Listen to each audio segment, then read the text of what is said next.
Umar, tanya dulu sebelum motong tangan saya, mengapa saya mencuri? Ada yang namanya fikih Umar. Fikih Umar. Fikih Umar ini kadang-kadang terasa bertentangan dengan ayat Al-Quran bahkan. Satu contoh misalnya nih, Mila ya. Ketika terjadi paceklik panjang, krisis pangan di Madinah, yang disebut dalam sejarah itu Amul Maja'ah, tahun kelaparan, itu pernah terjadi kasus pencurian. Jadi ada orang bekerja pada orang lain, kemudian dia menggembalakan unta, untanya itu disembelih, Mila. Untuk diapakan? Dimakan oleh mereka nih, para pekerja.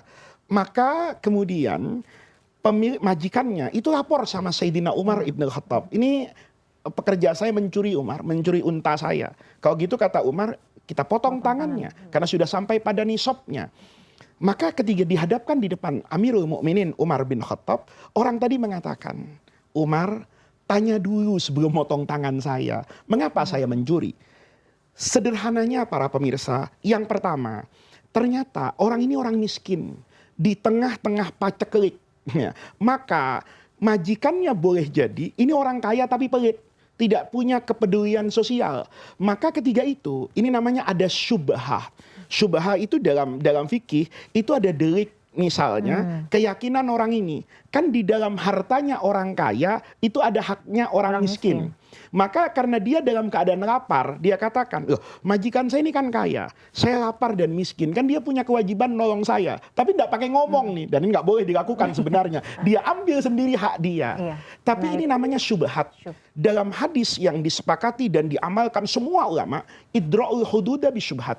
Semua hukum had itu bisa jadi kisos, menghilangkan nyawa, atau memotong bagian anggota tubuh, itu tidak boleh ditetapkan oleh hakim kalau masih ada keraguan-raguan, kemungkinan pemahaman yang berbeda. Itu satu. Yang kedua, apakah orang ini dikatakan pencuri? As-sariqatu fil Islam itu artinya apa? Dalam Islam pencurian itu mengambil harta yang disimpan oleh pemiliknya itu tetap ala wajib ta'addi karena keinginan untuk memiliki dibangun keserakahan. Sementara dia ketika memotong itu didorong oleh hukum darurat karena lapar. Maka ketika Sayyidina Umar tidak memotong tangan, itu bukan berarti Sayyidina Umar menentang ayat Quran. Tetapi beliau sedang mengamalkan ayat Quran ini dan mengamalkan keseluruhan ayat yang lain. Sehingga nanti ketika ditetapkan hukum ini, tidak ada sempitnya sudut pandang atau malah praktek terhadap satu ayat.